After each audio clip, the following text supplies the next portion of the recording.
The Imperial blockade of Ryloth was a masterpiece of calculated oppression.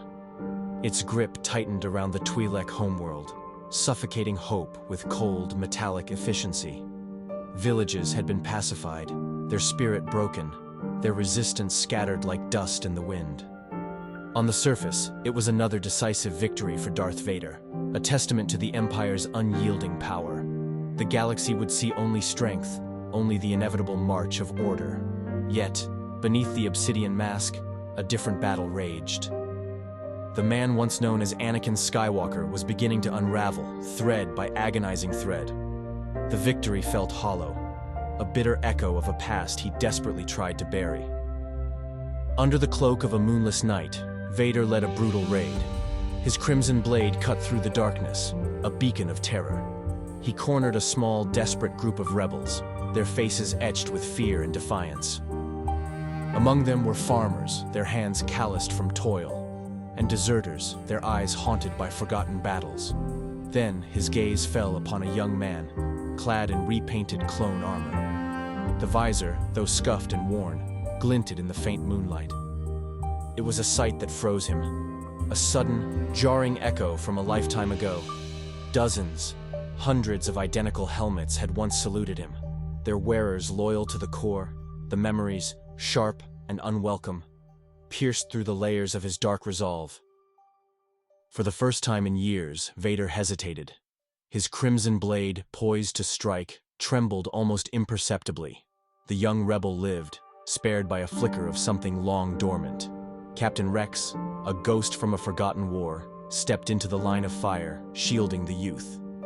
Words spread like wildfire through the hidden channels of the galaxy.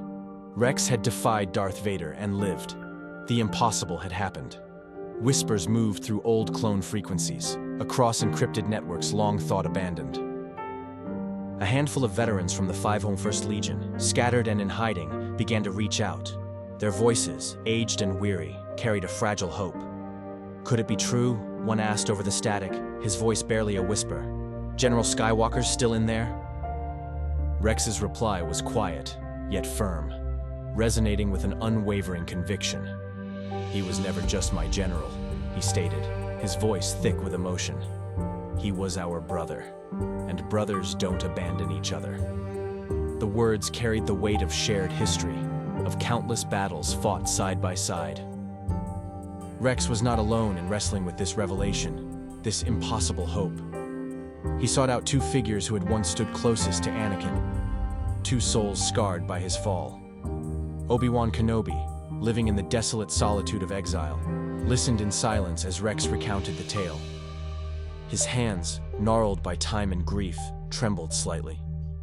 A profound regret shadowed his eyes as he whispered, "Perhaps I was wrong to leave him on Mustafar." The weight of that past decision, of that terrible day, pressed down upon him anew.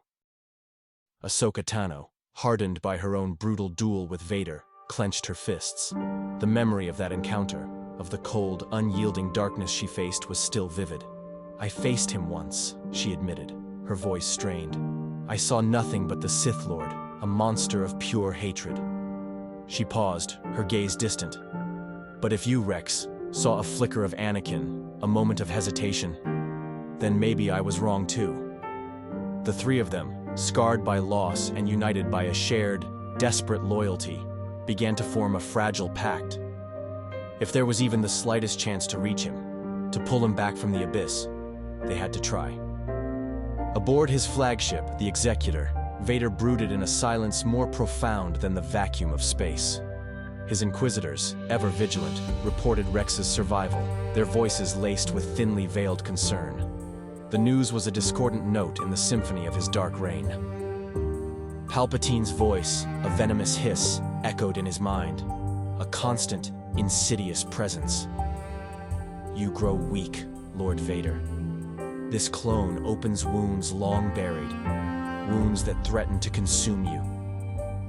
The Emperor's words were designed to provoke, to reinforce the darkness. Later, alone in his private chamber, Vader unsealed his helmet. With a soft hiss of escaping air, the mask was removed and placed carefully on the floor. For a rare, agonizing moment, the symbol of his power lay discarded on the ground.